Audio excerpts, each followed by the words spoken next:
So, I'm about to talk your ear off about the Ascians.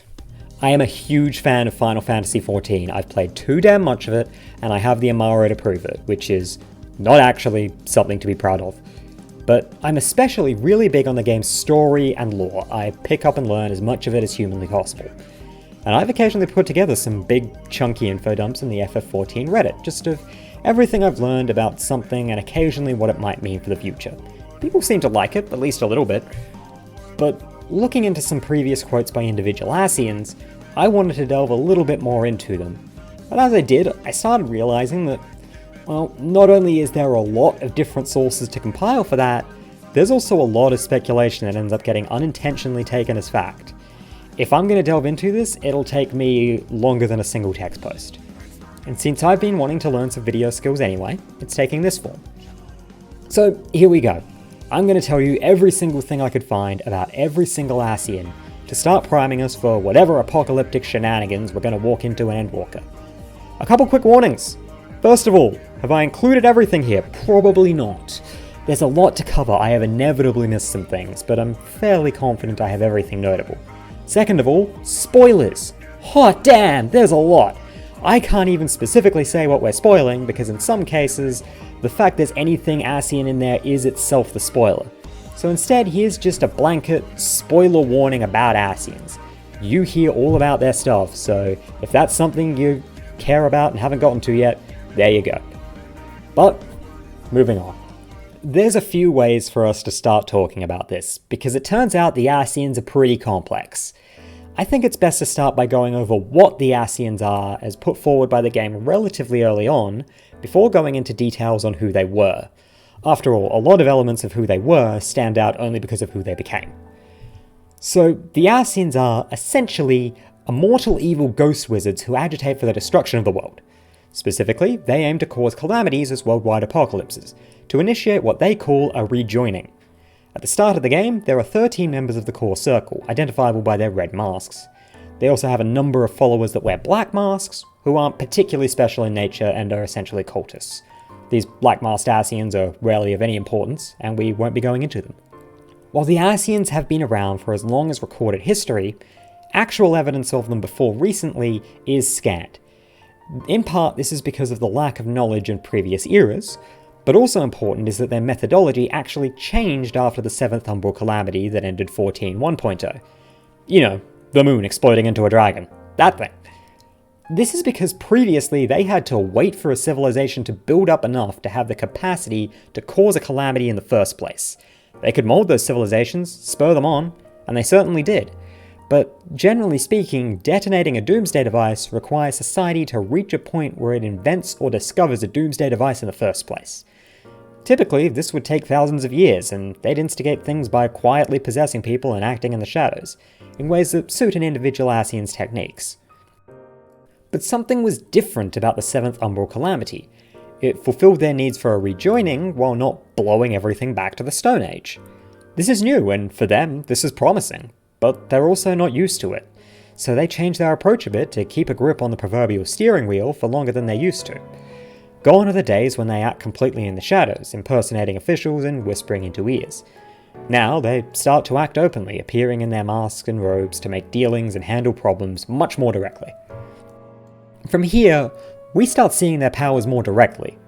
Lahabrea, the first one we properly put a name to, describes himself as having the true power of the Echo, which the Warrior of Light and others like Minfilia have only a fraction. And this is on top of their extremely powerful magic. We actually get more of an idea of what this could mean when we meet another Echo user, the Sahagin High Priest. Nobody remembers this guy, but he's super important, because he's the first person we see, other than Lahabrea, who possesses the body of another. This ability is also what leads to the Scions, with help, learning how to kill an Ascian permanently. The Ascian soul needs to be blasted with a hell of a lot of ether to permanently kill it, but this can be facilitated by using white auracite to essentially keep them in one place for long enough to line up whatever cannon you've got handy. This is how most every Ascian ends up dying. So, that's everything the Ascians are now. But what about what they were? In an age before even the first astral era, we have a civilization of people called the Ancients, who have the power of creation magic. They can create matter, and even life, from nothing but thought. Their civilization encompasses vast cities spanning across the globe, and they live in utopia. Literally, as in the literal definition of literal. The main city that we know of is Emmerololth, its name taken from the 16th century book Utopia. Emmerololth appears to be, if not the absolute capital city of the ancient civilization, at least a big enough one to make decisions if it comes down to it. And come down to it does, as one day, mysterious, horrifying disasters begin happening across the oceans. From what little we hear of it, it's described as a deep keening within the earth, before people suddenly lose control of their creation magics, giving birth to horrible beasts that then slay their creators and others. We have no tangible information about what caused this end of days, but we know it ends in complete horrifying destruction. Emmerololth does not act. While its citizens openly debate what should be done, its ruling and governing body, the Convocation of 14, is paralyzed either by unwillingness to act, a loss as to how to help, or possibly a combination. This causes a rift as one member of the 14, Azem, leaves to try to do some good alone. Now composed of 13 members, the Convocation continues to do nothing until the end of days reaches Emmerololth too. As their city burns, they finally land on a desperate plan.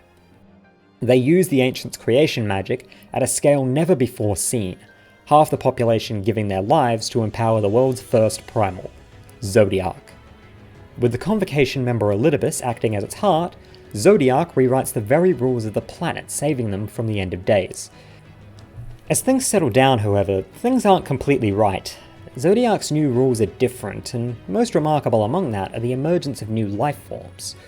We get very little detail on them, but there is one person who describes this life using the same words they use to describe the mortal races. We'll get to them. We know that outlook on this new life is split. While the Convocation, now rejoined by Elidibus, intends to re-empower Zodiarch to bring back the people lost in the initial sacrifice, a party of civilians, led by an ancient named Venat, instead think that this new life are suitable stewards of the star, and should be spared.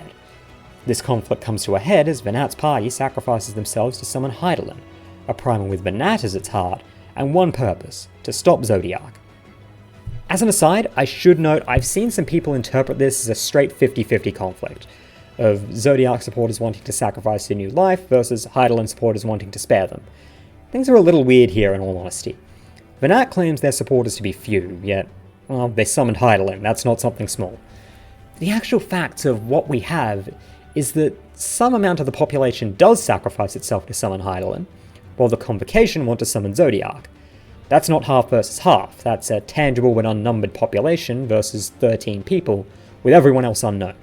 Sure, a bunch of that remainder probably does want to summon Zodiarch, but more realistically, I think Hydaelyn's support was pretty significant too, because we need to factor in the people who agree, but not strongly enough to give their life. However small that population is. I think it's enough to push Hydaelyn's support into a significant amount of the population. Regardless of semantics and support numbers, Hydaelyn wins. Hydaelyn actually kicks Zodiarch's ass so hard that she shatters the world, and everything on it, into 14 pieces. The central world of the source, and 13 shards. With that done, she shoves Zodiarch's body in the moon, and takes his place as the will of the star. The entire population of the planet, now shattered, continues their lives. The only link to the Ancients is the Echo, a faint, fragmented semblance of the powers all Ancients had in full, every Echo wielder having only a part of a full skill set. Memory of the ancient world is gone, except for the Convocation. Through unknown means, either intentional or just pure chance, 3 of its 13 members survived, unsundered and at full power, the group's co-leaders, Elidibus, Lahabrea, and Emet-Selch. They start a plan to bring back their world first by causing rejoinings, a process to fuse those 13 shards one by one back into the source. Their first attempt fails, with the 13th shard becoming the world of darkness in the attempt, before they realize the full process. Not only must a shard fall to a massive influx of ether, but a massive explosion of it must be organized on the source. A Realm Reborn sees us at about halfway through their plan, 7 shards have been rejoined. Eventually, they reason they'll put enough of the world back together that they can sacrifice all the remaining non-Ascian lives on the source to reform and re-empower Zodiarch, allowing them to rewrite the rules again and bring back the world of the Ancients. For people keeping score, this means that in total, the Ascians have caused 14 planet-wide genocides.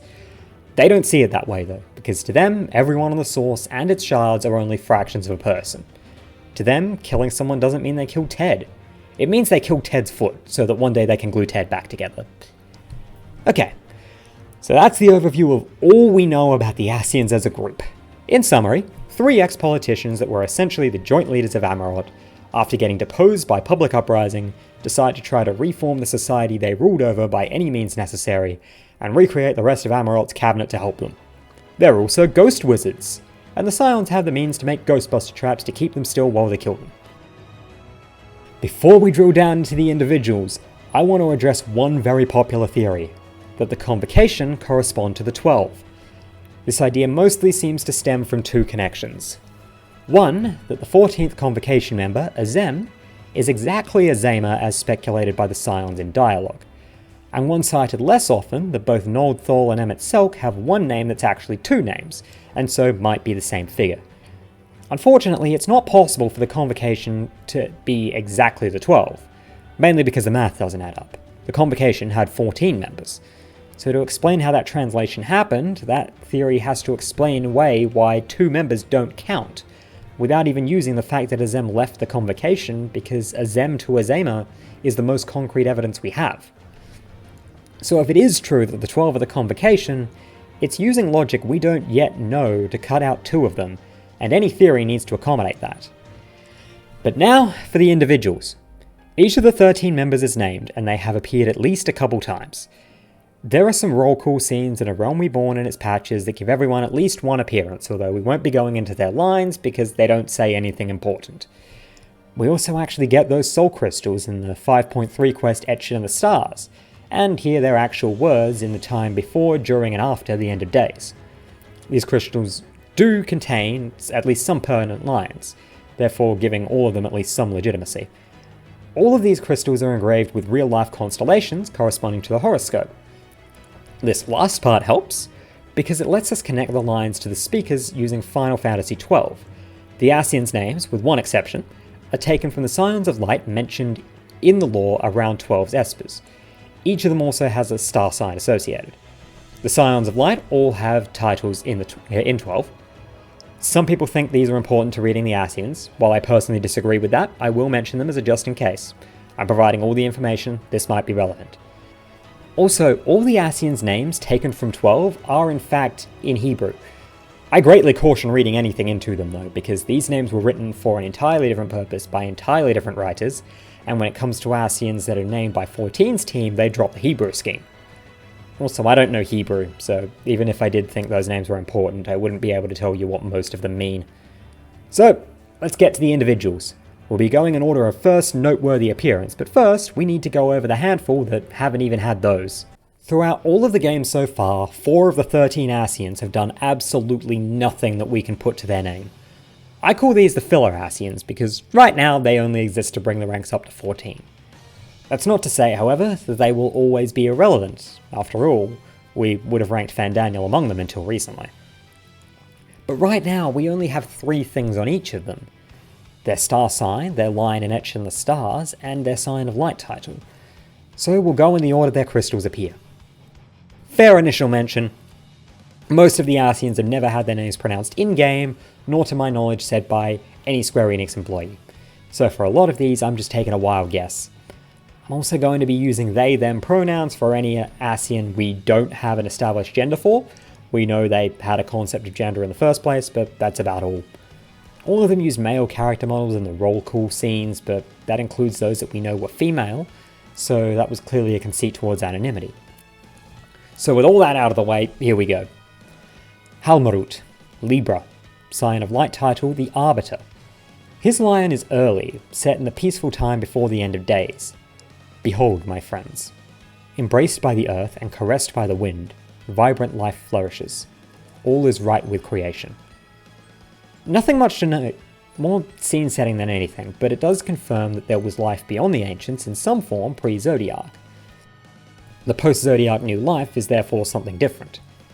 Halmarut's name also appears as an area of Academia Oneida, suggesting that they had some connection there.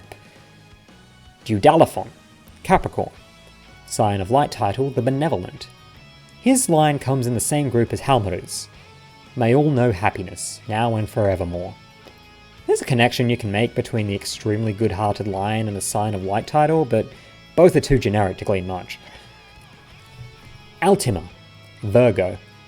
There's no Sign of Light equivalent, as Virgo was the exclusive domain of Ultima, which was the obvious basis for the name. Ultima's line is right near the end, just as they appear to be summoning Zodiac.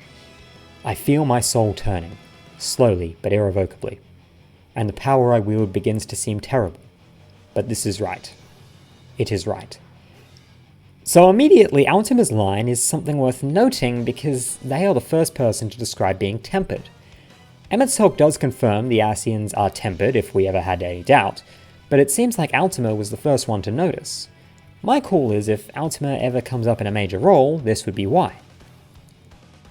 Pashtaro, Cancer. Scion of Light title, Night Star. Pashtaro's crystal is second last and appears to be set right after Zodiac stops the end of days.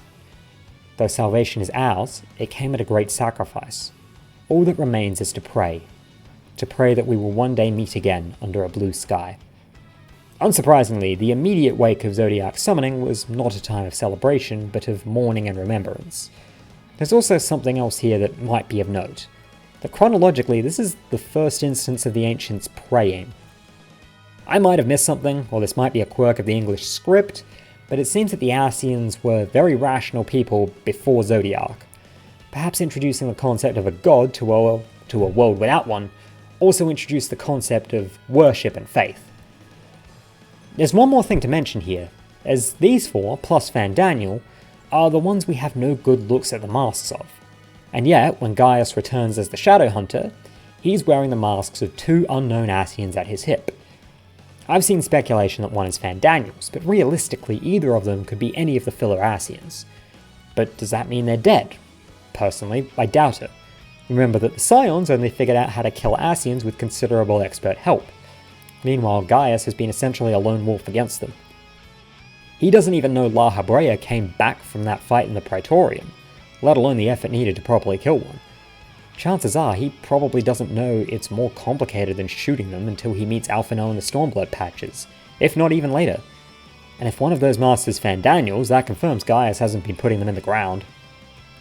If any of these four Filler Ascians could end up important at any given time, but to the best of our knowledge, they're not on the board. But with those done, we can finally move on to the first Ascian that ever appeared to us. It's not who you think. Way back in 14.1.0, we had this guy who acted as the main antagonist of Limsa intro questline. A mage of some considerable amount of power, he was allied with and negotiating on behalf of the Sahagin. Not long after, he steals a nebulously powerful magic horn for a pirate just as Y'shtola is kicking his ass for it, and then disappears from all of 1.0's plot. It's possible they intended to bring him back when they came back to Leviathan in the game's patches, but that never came to pass. There are three things that are interesting about Travanchet though, and that makes him stand above all the other 1.0 casualties. First, he was noted by Y'shtola as not having a shadow. Back in 1.0, they seemed to want this to be a big telltale sign of the Ascians as they work to bring on a calamity from, well, the shadows. In the time before A Realm Reborn's release, the developers made a big thing about that, although trying to look back for more instances of it is difficult. That concept fell away from A Realm Reborn onwards as the Ascians became much more overt, but it was there for a while. Second, he's one of the only antagonists in 1.0 to get a theme, and that theme is without shadow, which would later be used for the Ascians' general theme. So that definitely confirms his allegiances, if nothing else. Third, and perhaps most important, he actually came back. In Heavensward's Alexander questline, he appears in a story told by Mead, giving the stolen magic horn to her and telling her to organize summoning Alexander a second time, after her group's disastrous first attempt. Y'shtola confirms both the man and the horn as being the same she dealt with before, and pure dramatic logic says this guy can't just be an also-ran Black Masked Ascian. He has to be someone important. So who could he be? Well, we don't know, but we can rule some people out. All of the Unsunned are off the table for different reasons. The Limsa questline and likely the scene with Mead both take place during the reign of Emperor Solus, which means that Emet-Selch is busy. Lahabrea we know was active at the time, and Y'shtola definitely met him without any comment from either, so he's out. And we know it can't be Elidibus because he has a very specific way of doing things that doesn't fit here. As to the Sundered Ascians, we can rule out Loghrif and Mitron, who were busy on the first. It also can't be Emmerololth or Igeyorhm, as their host bodies were women. I also think it's unlikely to be Nabriales, as when he appeared he was a fair-skinned hewer. In short, Travanchet could be Fandaniel or any of the 4 Filler Ascians. So keep an eye out for Fandaniel making a mention in Endwalker, and if it's not him, Travanchet's back in the spotlight might still be to come. Lahabrea, Pisces. Scion of Light title, Abyssal Celebrant. In the days of the Convocation, he held the role of Speaker. He also appears to be the lead scholar of Academia and NIDA, perhaps even their overall leader in a Chancellor sort of role. He's mentioned to be unmatched in the field of phantom creation, which seems to be the creation of actual spirits and more abstract beings. He's specifically noted to have made a great firebird, as well as a fire spirit named Afrita. We don't know if all of the horrible monsters we fight in Academia are his doing, but, well, logically speaking, some of them have to be. Given that resume, his line from the memory crystals is unsurprising. His line comes just as they're summoning Zodiac in the same batch as Altima's. The time has come, we shall rewrite the laws of creation, and we shall save our star. Perhaps it's just me, but that suggests some level of ownership and leadership. Which makes sense. If Zodiac's creation magic at previously unseen scale, then who better than the lead scholar of Academia to spearhead the creation? We next see Lahabrea in A Realm Reborn, although it should be noted that others give him credit for the 7th Umbral Calamity, and while this video isn't just about recapping the Ascians, I did have to go over everything Lahabrea did in the game to make sure I got all the important parts, and I think Lahabrea is just a petty asshole. Hear me out on this. Lahabrea's plan during A Realm Reborn is to essentially ready the Ultima weapon to cause a calamity, and by the time we turn up, he's already got this under control. He's put the Ultima weapon in the hands of the 14th Legion, who are ready and raring to use it to defeat and absorb some primals. Meanwhile, he and other Ascians, and we don't see exactly who, are agitating for primals to be summoned. On top of the Ifrit, Garuda, and Titan that end up getting eaten, they've also teed up Leviathan and Ramu, and even took a crack at getting Alamegan refugees to summon Rolga.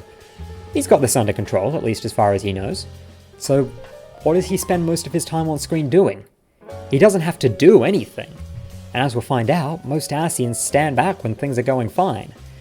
And yet, he drops the end bosses of Thousand Moors and Stone Vigil on us and possesses Thancred. But those dungeons aren't related to anything important to him. He possesses Thancred sometime a bit before the Titan fight, and while keeping the ruse up that long at least shows he's good at acting, Thousand Moors is before that he already had a physical body to work with. And none of that can reasonably be taking out a credible threat to the Ascians, because until the Warrior of Light takes out the Ultima weapon, the Scions aren't a credible threat. So yeah, I think he's just being performatively evil as like a hobby. All he has to do is kill time, why not bully some adventurers? Regardless.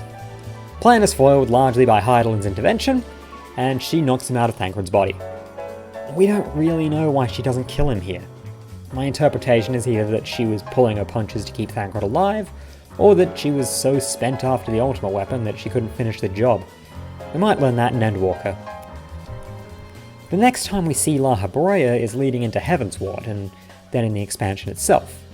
Here, he and Elidibus are manipulating Archbishop Thordan, giving him the idea to channel the original King Thordan and his Knights 12 as primals. Everything about the situation suggests that this is the first time the Ascians manipulated the Dragon Song War directly, although it seems that an Ascian somewhere gave Esau the idea to summon Shiva just as a separate thing. But it's this plan that finally puts an end to Lahabrea, as Thordan backstabs him and absorbs all his ether with Nidhogg's Rider High. I have seen arguments that Lahabrea is not dead after this, that his ether was merely absorbed and that he's still alive because of it. This seems unlikely because of what happened to the eye afterwards. First, its ether is used to summon the king and his knights. After that, Nidhogg himself comes back and uses it to power himself for a while. Then Elidibus gives it to Ilberd, who uses it to summon Shinryu, who sticks around for a while. Finally, after Shinryu is gone, Estinian destroys both eyes, and while he later channels the power of Nidhogg, it's nebulous as to how. So those eyes were being tapped into 3 times before being destroyed, and their ether might still be being consumed. If Lahabrea was still alive in there, I'd wager he wasn't intact for all too long. But death isn't always the end for Final Fantasy villains, and Lahabrea might be learning from the first expert on that. He's teased his coming back in the Pandemonium raids for Endwalker, named after the Castle of Hell that the Emperor from Final Fantasy II takes over after his death. Elidibus, Ophiuchus, the constellation often called the 13th zodiac sign, that often does sneak into zodiac-themed narratives. No Scion of Light title, because in the Ivalice games, Ophiuchus is the domain of Zodiac. In the days of Emmerololth, Elidibus was the youngest member of the Convocation, although it's not clear if he's an actual child or just younger than the rest. Emet-Selch's second Tales of the Shadow short story refers to him as a youth in English, although in Japanese they use a term closer to young man. I've seen comparisons to Alphinaud. That sounds about right for him. He bears the title of Emissary, although I think, rather than being a long-standing title like Lahabrea's, this was a title given after the thing that made him important. Elidibus' crystal line is right between Lahabrea and Altimus at the time of Zodiac summoning. From this life, our saviour born. May I be worthy of the honour. Elidibus was chosen to be the heart of Zodiac, essentially its pilot. We learned elsewhere that he wasn't first choice, but being second best has not stopped him from becoming dangerous. After taking on his role as the heart, Elidibus returned to the Convocation, now as a primal of some kind himself. The official explanation is that he saw the Convocation struggling to rule in the aftermath and returned to help. However, as we also know that Elidibus is a primal empowered and sustained by the worship of the hero, it's also plausible that he came down because the role of Zodiac's heart literally wasn't fulfilling for him. Perhaps he came down because he needed the adulation owed to a saviour. Regardless of his reasons, we do know that after Elidibus returned, the plan to re-empower Zodiac was hatched. Perhaps the fact that Zodiac's heart was among them nudged him in that direction. It's possible that he tempered them further, although Altimus' crystal line confirms that it was already happening. Still, their plan was stopped by the opposition coalescing into summoning Hydaelyn, and in the aftermath of that beatdown, only Lahabrea, Elidibus, and Emet-Selch remained unsundered. We know what Elidibus did next, but we don't know exactly where or when. With the lack of worship as a hero, he began to fade, and out of a desperate desire to sustain himself, he possessed the body of a hero of the Sundered. The image we see is of a man wearing the classic Warrior of Light armor. The first has a story of an actual hero wielding this armor, which would suggest that perhaps this happened over here, but it's possible this is just symbolic. Still, it gives birth to his particular method of pushing for calamities. Rather than line up super weapons of angering great powers, Elidibus instead prefers to empower heroes and lead them to a conquest that eventually tips the etheric scales. To that end, when the 13 fell to darkness, he recruited at least 2 refugees from the Shard, Unu Kalhai, who he set on the Source, and Silva, who he set on the First. Indeed, the plan that evolves around Silva, Ardbert and their friends is probably what an Elidibus-forged plan to fell a Shard mostly looks like. Elidibus is one of the first Ascians we properly meet shortly into A Realm Reborn's patches, and then turning up in all patch stories since. He does take some level of credit for the Warrior of Light himself. There's little proper evidence to lend credence to this one, and even if it's true, it's not clear how much he did. In Heavensward's patches, he sends Ardbert's team, minus Silva, to the Source after Ardbert, failing to complete his hero's journey, ironically manages to save the First. They fail in the Source too. In Stormblood, he possesses Xenos' dead body, which in retrospect suggests that Xenos' idea of what constitutes a hero is a tad subjective and probably based more on crowd response. We'd never call Xenos a hero, but I'm sure that story rings different in Garlemald. And then, of course, we hit Shadowbringers patches. Now standing as the last remaining unsundered, he uses Ardbert's body to wage a campaign of heroism to pull the First apart. In his last stand, he takes on the primal form of the Warrior of Light, the classical image from the First history, as well as the figure from the first Final Fantasy's art. The Triple Triad cards for this form describes it as summoned into existence through prayers for salvation, which is not only exactly what Elidibus is powered by, but exactly what Norvrant in Crisis was giving out. There's more debate that can be had with this primal, but the point is we kick its ass and dispose of Elidibus through having this Crystal Tower absorb his ether, likely taking the Convocation's soul crystals with him. There's some debate on if this killed him, but not only does the general tone of the story say that's what happens, but the one guy who would know certainly seems to think he's dead. And now we move on to, mercifully, a short one. Nabriales, Scorpio, Scion of Light title, the Majestic. The first Ascian that the Scions permanently put an end to, although there's question if he was the first one to die. His soul crystal line is the only clue we get of his pre-Sundering life, and is set during the end of days, in a group that seems to be when it's fully in progress rather than just starting. Everything burns, crumbles, decays. I hear the lamentations of my brethren, and soon there will be only silence. We get very little on Nabriales, but what little he does seems to suggest he isn't fond of the Unsundered. He's the one that cast doubt on Elidibus' intentions on first visiting the Scions. He refuses to kill Minfilia, specifically because Elidibus wouldn't let him hear the end of it. And when he observes Shiva losing her fight against the Warrior of Light, he seems a little annoyed that Lahabrea will be pleased by this. You could potentially read this last one as him being the one who invested in giving Esael the means to channel Shiva, and being pissed that it didn't pay off, but it could also be generally read as just, well, a grudge against shitty bosses. He never mentions Emet-Selch, so it's hard to tell if it might be a more personal hatred or a dislike of superiors in general. Either way, he's still the most relatable Ascian. He hates his bosses, but not quite enough to quit. As mentioned, Nabriales is the first Ascian to die, becoming a test subject for the Scion's theory on how to kill one, but not before putting up a fight.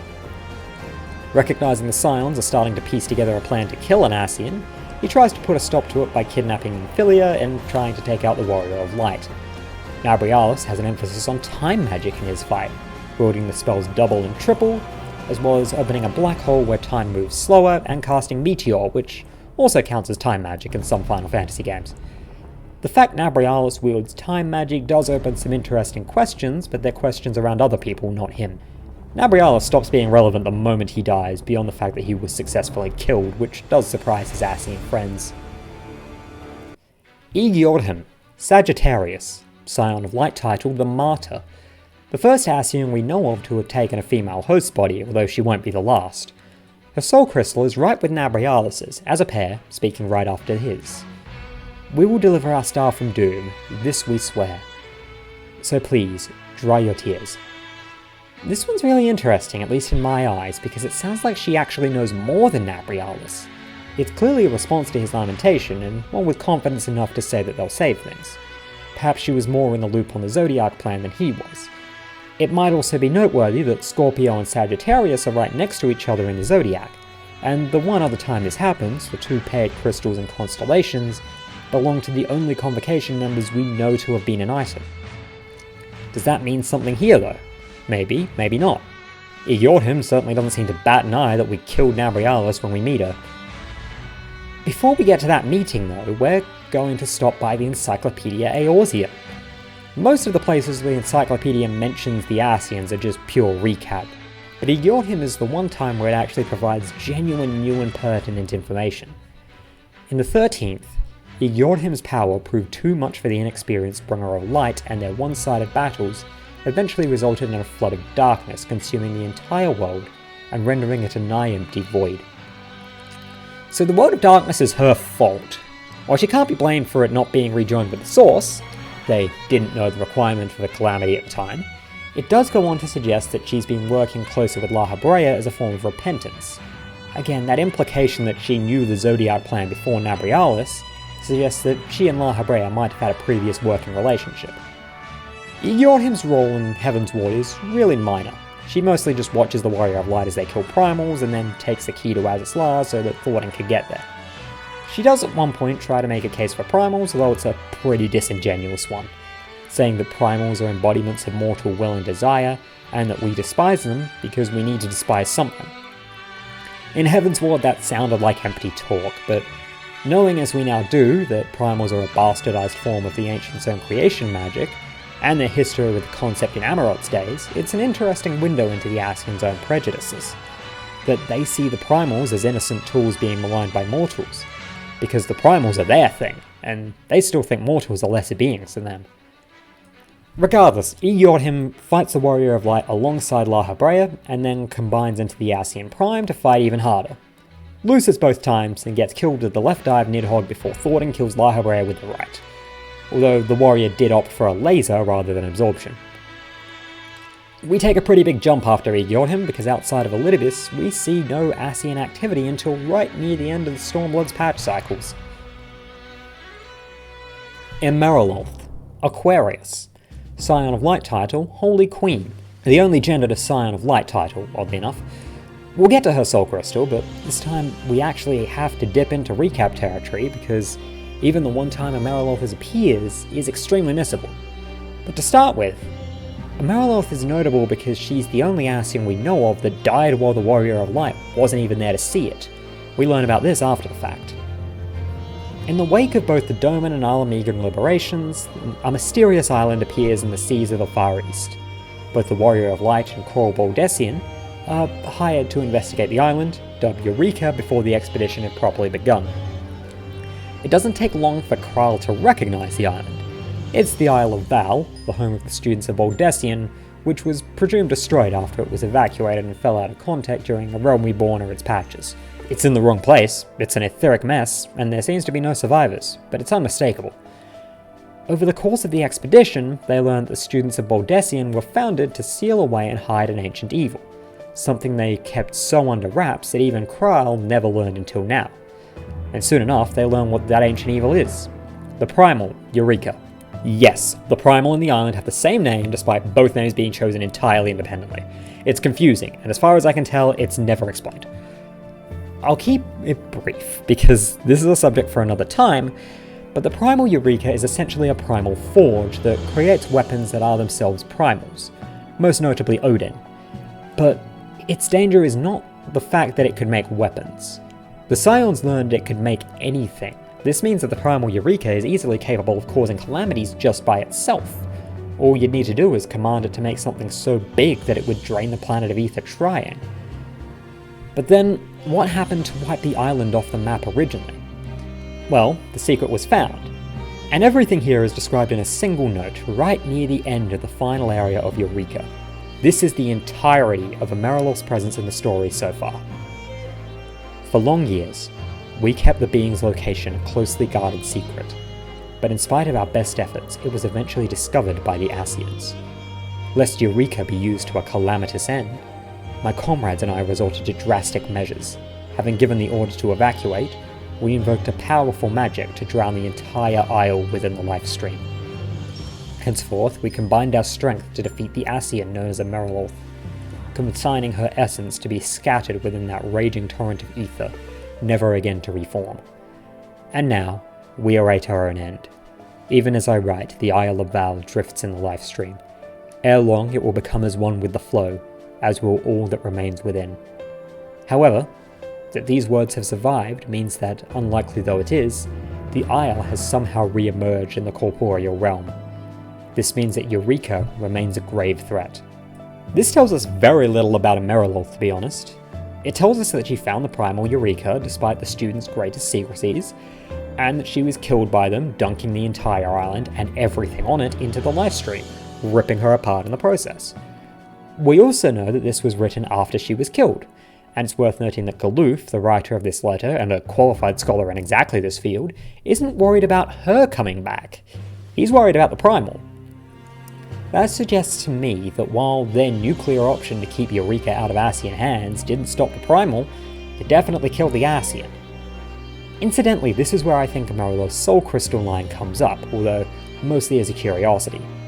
Hers is right around the start, with Halmarut and Dudalathon in the pre-end of days time. There can be no greater joy than to use our wisdom for the good of our people. No greater pride. It's possible this explains something of why she specifically went for the Primal Eureka. In her eyes, perhaps wielding the research subject of Sharlayan's scholars was using wisdom for the good of the people. The one other thing worth noting to me though is how it talks about the Ascians. There's no explanation to them, no relevant mysteries, and the same outlook is extended to Emmerololth too. To the writer, not only are the Ascians known quantities, it sounds like they know enough about them to also know who this specific one was. he doesn't even see it worth explaining to the reader, who they seem to assume is Sharlayan. Perhaps this is hinting that they know more than we expect, and we'll see more of their knowledge in Endwalker. There's one last thing to note here, and that's that the roll call scene in A Realm Reborn's patches includes Emmerololth, but plays after the scene where news about the Isle of Val reaches the Scions. Some read this that another shard of Emmerololth replaced the one that died, and when that might be true, but personally I don't think it's a smoking gun. We don't know exactly when the roll call scene is taking place, there's barely any indicators of time frame for it aside from Ramuh has died. Especially not in relation to the Isle of Val's destruction. It certainly seems that both organisation and execution took some time. I think this puts Emmerololth's death in a sort of limbo, where the writers can do anything they want with it. If they want to give us another Ascian to fight, she could be alive, or they could keep her dead just to keep that win on board for the students aboard Ascian. Personally, I think it's the latter, just because Eureka was written much later.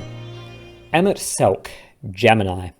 Scion of Light title, the Angel of Truth. Incidentally, that's also what Emet-Selch translates to in Hebrew, which to me just suggests a spot of laziness on the part of Final Fantasy XII's writers. And already I have something to say, because I can't just let this hang without addressing it. I have seen people use this title as justification that everything he says can be trusted as truth. This is wrong to a dangerous level. We actually have more instances of Emet-Selch lying than we do of every Ascian but Lahabrea put together, and Lahabrea only gets above him because of that stint where he pretended to be Thancred. It's just that most of the time Emmet favours lies of omission, leaving out core facts, and even about the things he's talking directly about. Emmet's dishonesty is core to the events of Shadowbringers patches. The Scions go to Anamnesis and Ida specifically because they know the story he gave is incomplete, and even Fandaniel appears to doubt his testimonies. Fortunately, when talking about the man himself, there's enough impartial sources and observations that we don't need to take his word about himself in most cases. And I will warn, this is going to cause quite an unkind picture. The big reason Emet-Selch is so popular is his words, outlook, and performance. We're about to strip all of those away, and I'm sorry to any fans of the character, he doesn't look good after you do that. Unlike the other Unsunded, it doesn't seem like Emet-Selch had an especially notable role in the Convocation. The Final Fantasy Wiki lists all three of them as co-leaders. I'm not sure exactly where they got that, even if I do trust it, but Emmet is the only one of the three that doesn't have a title beyond that. However, the first of his two Tales in the Shadows short stories does mention that he has an affinity with the Underworld, where departed souls go before being reincarnated. This doesn't seem to be related to his office, but it might have helped him get the job. A job that incidentally we learn he wasn't the first choice for, as that same story mentions that his friend Elidibus turned it down. We also know that he's friends with Azem, the Convocation member that left. Finally, he's the first Ascian for which we learn his given name, relative from the title of his office. Befitting of someone with an affinity with the Underworld, Emet-Selch's given name is Hades. He's also probably depressed. It absolutely doesn't excuse his later actions, but the vibe's definitely there.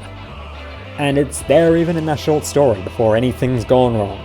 Speaking of things going wrong, he is of course the one that tells us the story of the End of Days, although he doesn't have a notable part to play in it. His soul crystal comes absolutely last and etched in the stars, even after Pashtero praying in the aftermath, and seems to be him reflecting on the results. Gone is the brilliant radiance of life, replaced by the sickly glow of malformed creatures. Is this to be how it ends? For we who love the star with all our being? No, I will not suffer it to be so. We can confirm that the life he's talking about is that nebulous new life they wanted to sacrifice to Zodiac, because he uses the exact same language in his first Tales in the Shadows short story where he's referring to modern day mortals. So not only are they likely the same, his opinion hasn't changed. Some do argue that he's got some existential disgust going on at seeing that new life, but it should also be pointed out, this is absolutely not universal. In fact, as I mentioned, the contrary opinion was most likely much more popular. So, to me there's an elephant in the room on this one.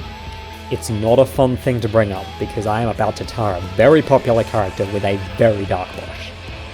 We are gonna see more evidence for this though, and I think it influences a lot of what he says to us. I think Emet-Selch is racist.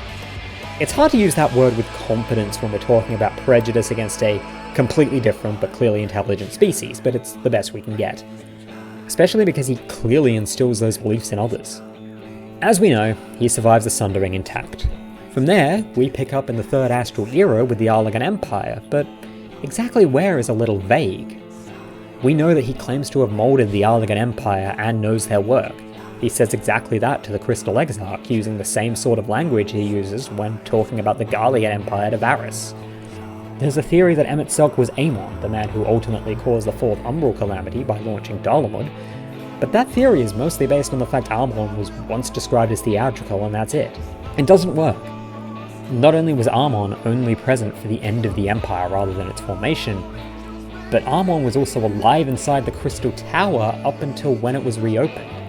That means that he was in there alive when Emet-Selch was running Garlemald. Emet-Selch as Xande, Arlag's first and later final emperor, has the same issue. Xande was also alive in the Crystal Tower, though it's possible Emet-Selch may have possessed Xande's first life and not his second. Of course, there's no requirement that Emet-Selch had to be one person, or that it had to be someone we know of. Regardless of what face he took, Emmet did influence the Arlagan Empire, which likely explains their similarities to Garlemald. Both were scientifically advanced, expansionist, quite comfortable to their central population, fought primals, both attempted at one point in their history to harness the power of the Voidsent, and both had an undercurrent of racial superiority. While that last one is explicit text with the Garleans, it seems to be there with Alag too, albeit with the rhetoric itself lost to time.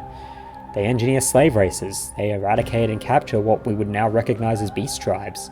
There are some famously suspicious item descriptions, especially referring to Lalafell. It all suggests a very similar outlook behind both Alag and Garlemald, stemming from both being moulded by the same man. Our first concrete evidence of Emet-Selch's presence, of course, is that he was Solus Galvus, first emperor of Garlemald. In terms of direct acts beyond empire building, there isn't much. Cid used to blame him directly for his father's work on Project Meteor, but we know this was proven false. Instead, his strategy is to engineer the sort of totalitarian empire that he knows can cause calamities by their own volition, then grooms and promotes people he recognizes as psychotic enough to pull the trigger, including his great-grandson Xenos and Nail Darnus, who'd go on to bring down Dalamud. Emperor Solus passes away of apparently natural causes at some point in A Realm Reborn's patches, initiating a civil war as he failed to name a successor. We learn in Stormblood's patches that this was very much deliberate. A violent, expansionist empire that suddenly loses its leadership is likely to become the sort of unstable that creates enormous threats to themselves and others. This ends up being true, as we see from the fragmented empire's plans from across the expansions, but most notable is Black Rose, the chemical weapon that the Ascians attempt to line up as the cause of the 8th Umbral Calamity. But then, something gets a little unusual. Instead of trying to stop the plan directly, the Scions just go off to save the first, instead leaving the Black Rose disposal to friends. That's not just weird, it shouldn't even be possible as far as the Ascians know. And so Emet-Selch decides to travel to the first himself to see just what the hell's going on. From here we get into his presence in Shadowbringers, which everyone knows very well, so we don't need to go much into it, but there's two things worth highlighting.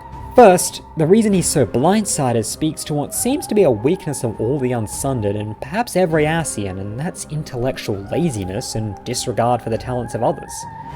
The reason that Trip happens for the first is why his whole plan is being derailed is the Crystal Exarch.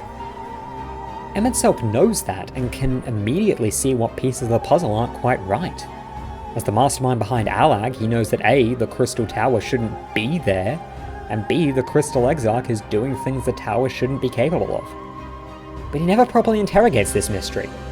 In fact, all his attempts to put an end to this are just brute force violence, with no respect for the skills of his opponents at all. And that's not just a problem with Emet-Selch, both Lahabrea and Elidibus are also felled when they underestimate someone who they thought beneath them.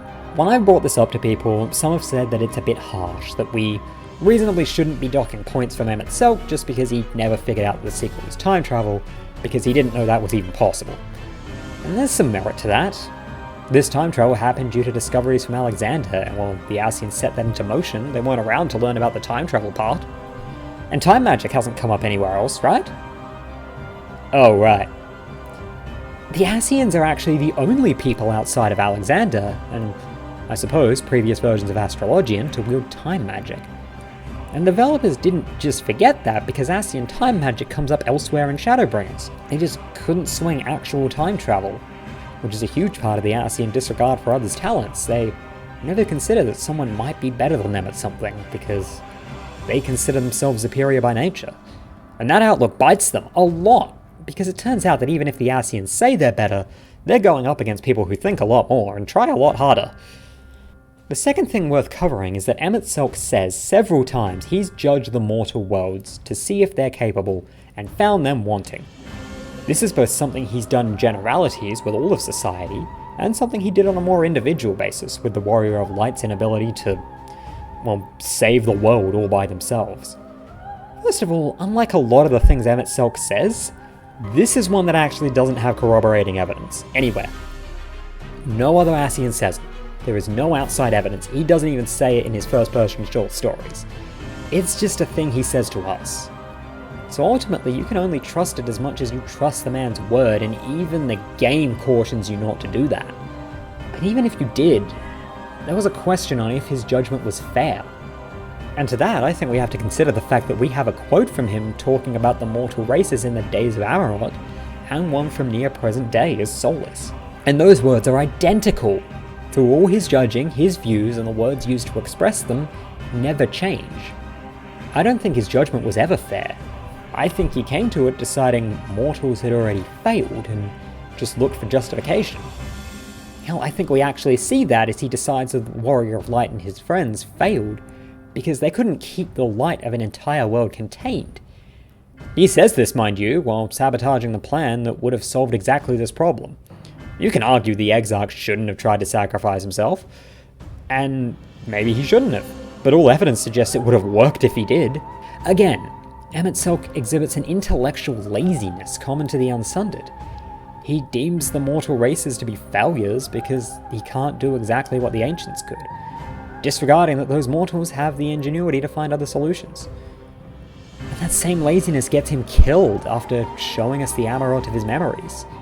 He gets outsmarted once again by the Exarch, yes, but he also gets stunned by the sheer dogged persistence of the Warrior of Light.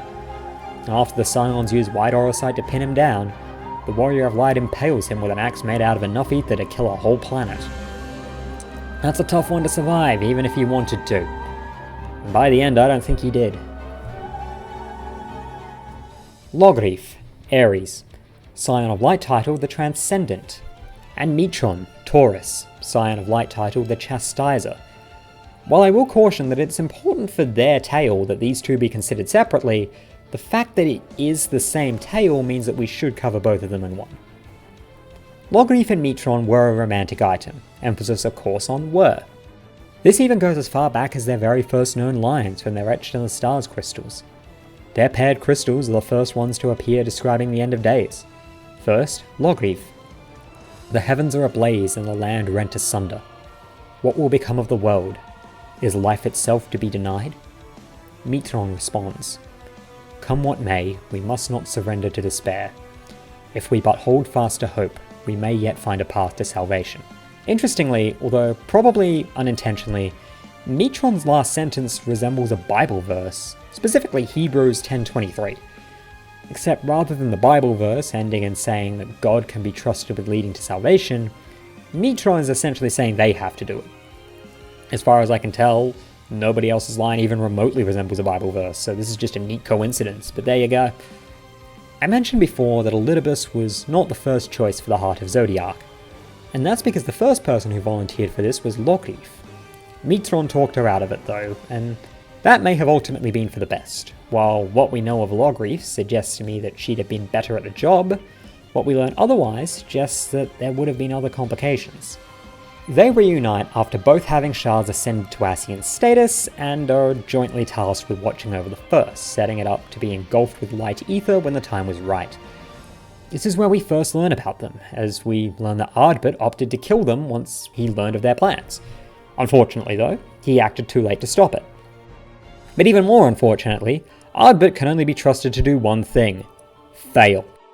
He didn't just fail to stop the flood of light by killing the Ascians, He both failed to kill them and caused the Flood of Light by trying. While he successfully consigned Loghrif's soul to the Lifestream, his attempt to kill Mitron with a Blade of Light not unlike the Warrior of Light fails miserably, corrupting Mitron's ether but leaving him alive as the first Sin Eater, Eden. Which then causes the Flood of Light, obviously. Loghrif's soul left adrift, it eventually reincarnates in Yulmore, but still manipulated by the whispers of Mitron in her mind that also constantly wipe away her memories, the Warrior of Light and friends eventually cross paths with her at Eden itself. After freeing her from control, they meet Gaia, a mysterious but generally capable young woman, with no memory of who she was and nebulous power over time. See, I told you. The writers didn't forget about Ascian time magic, Emet-Selch did. As Gaia joins them, the journey to use Eden to refertilize first appears to be working, but unfortunately the process of doing so is also reconstituting Mitron. Just as it seems like they've figured out a working system, Mitron comes back fully formed, wiping nearly all of Gaia's memories, and forming the Ascian Prime with her to finish the job and restore her old memories. Apparently, absent the soul crystals he didn't have, this is another viable, albeit unpleasant, way to restore those. But Mitron's hope for a utopia for only the two of them can't stand up to a personally harmed Warrior of Light. Mitron dies after the ensuing fight, while Gaia is restored, memories and all, mostly, with the power of determination, love, and PlayStation 1 era abstract cinematic direction. To get an idea of exactly what Mitron was hoping to happen, you can look to the final raid's Savage difficulty. Eden Savage is framed as his perception of everything, so the new final phase is essentially how he wanted it to go. This is why I caution separating Loghrif and Mitron in discussion and speculation about the Ascians, even if their stories are intertwined. Because given the opportunity, Loghrif became a good-hearted if strong-willed young woman. Mitron, given the chance, became a shitty, manipulative ex-boyfriend. Or possibly, a shitty, manipulative ex-girlfriend. I might be biased towards the series, for some reason, but it's an interesting one to consider. In the finale of Eden's storyline, we learn that Loghrif's given name as an ancient was, in fact, Gaia. We also learn Mitron's, Artemis. Not only is Artemis a famously female Greek god, we should know that their combined form of Eden's promise is also distinctly female. On top of that, the name Artemis is also a reference to Final Fantasy VIII alongside the rest in the Eden story. The name Artemisia was actually a mistranslation exclusive to English, and would be correctly translated elsewhere as Artemisia. While we see Mitron with a male body, all of those feminine signifiers do raise the potential idea that Mitron identifies as a woman and is simply inhabiting a male body right now. No concrete evidence for this, and it will likely never matter, but there it is. While Mitron was killed, it's unclear if his soul is still intact. He may reincarnate on the first two at some point. Although if he did, I expect he wouldn't be getting his Ascian's memories reawakened, as Gaia seems happy to move on with her life without him. There is confirmation in story that Gaia likely has the capacity to relearn Ascian magic, and eventually to even cross the shards and join us in the Source. But that requires her to want that. Right now, everything she wants is already right there with her. Azem does not have a zodiac sign, nor do they have a Scion of Light title. Instead, the symbol we're given for Azem is the astrological symbol for the sun itself. In terms of concrete facts, we have nothing to go off for Azem. They left the convocation at frustration about their inactivity and facing the coming end of days, and went searching the world for a solution. If they found it, we never heard. When the plan to summon Hydaelyn was coming together, Venat mentions that Azem is remaining neutral, refusing to help either side as they try to find another way. Again, we never know if they found one. Finally, at some point after Elidibus returns from Zodiac's heart, Azem steals the concept of the fire spirit Ifrita from Academia to safely deal with a erupting volcano on an island. According to Azem, they did it because the grapes on that island make a great wine, but that may have been a smokescreen to satisfy authorities that don't really get altruism. As we remember from the End of Days itself, the Ancients aren't fantastic at aiding others. And that's basically everything. Azem, as far as we've seen them, is such a background character that there's barely even subtext to read into for what little they did do. Instead, we have information on the sort of person they were. Azem was noted to have a distinct ability to rally people behind them, to inspire and gather allies. We don't know how much of that is more of a metaphorical power of charisma or literal magical powers, since the line gets a bit muddied with the ancients. We do know that a soul crystal was made for Azem by Emet-Selch, but rather than containing memories, it's instead used for a spell that they devised. That crystal is the only one confirmably still in play in the possession of the Warrior of Light. I'd expect that to come up in Endwalker. To finish off everything we know, we have some speculation by Urianger. He says that in an optional dialogue that Azem might have connection with both the Zayla deity Azem and Azema of the 12, both being similarly named deities associated with the sun. This is that sort of clue where it's too perfect for them not to be leading to something with it, although we don't know what. Finally, there's the elephant in the room of Ascian theories. People speculate that the Warrior of Light is a reincarnation of Azem. The main clue here is that both Emet-Selch and Hythlodaeus recognize the colour of the Warrior of Light's soul. Nobody ever specifically says what that means or who they recognize it as, but we're all certainly thinking it very loudly.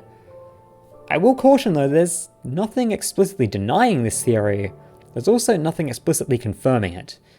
There's definitely a connection, and they definitely want this thought to occur to us, that much is certain, but there's no guaranteed proof of it, so it's possible that the rug could get pulled out from us. Or they could just keep it ambiguous because it's more fun that way. Fandaniel, Leo, Scion of Light title, The Protector. After creeping around for the start of Shadowbringers patches, Fandaniel stakes his claim as the big new villain on the block the literal moment Elidibus dies. As a result, a lot of the things we know about Fandaniel aren't directly useful, confirmable things. Rather, we're looking at it from a whole pile of loose ends set to be resolved in the next expansion. Still, we have to lay it all out to know what questions need answers. I will warn, a lot of this gets a bit disparate because we don't have enough information to string these together into logical sequences. His soul crystal is actually the first we find in Etched in the Stars, before even those descriptions of the utopian days before disaster. But something's not quite right about it. Day 4th, bring honor to the seat of. While this one is clearly an oath of office, it's so fragmented that we can't even tell the context. The natural assumption is that it's Fandaniel's own, but I myself did jump to the first possible theory that it's instead him reciting an oath to another person, possibly Elidibus given his age. But it also suggests that Fandaniel may have in fact been the newest person to their office, and definitely suggests something's not all too right with his mind. But remember, these crystals were made by the Unsunded to reassemble the group as the Ascians, so while something's wrong with him, it isn't natural. It looks like the Unsunded actually did something wrong here. Fandaniel first appears to Xenos after he's ignited Garlemald into another war of succession, offering him a prize too tempting to refuse, Zodiac itself. He seems to be putting this into motion with the knowledge that Emet-Selch is dead, and his later rejoicing that Elidibus is gone too confirms that he's doing this not just without oversight, but specifically because there's nobody above him. In discussion with Xenos, he tells him about the end of days, but concedes that his knowledge of the subject isn't direct. It should be noted that different languages are all unclear on his exact description. English uses the term mostly secondhand, while other languages use wording similar to saying that it's hearsay or a story I heard. It's clear, regardless of his phrasing, that he casts some doubts on the official story that both he and us were given, although it's not clear why he has that doubt. We know he had a greater plan to control Garlemald, and to that end he took the form of Asahi, everyone's favourite least favourite. But once he and Xenos have seized this, he gets wild. He starts stunting, arriving to us specifically to say, hey, I'm gonna bring on the end of days, also I have a Bahamut with a mohawk.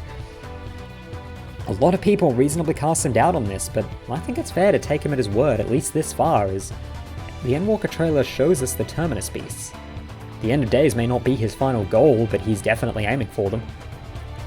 That Bahamut, named Lunar Bahamut, after a bonus boss in some versions of Final Fantasy IV, is the product of a process that Fandaniel appears to be pioneering. Build towers that temper people who get close, shove newly tempered members of a beast tribe in there, and force them to summon a primal or their god that is itself tempered. Lunar Bahamut is that process used on dragons still in Mericidia.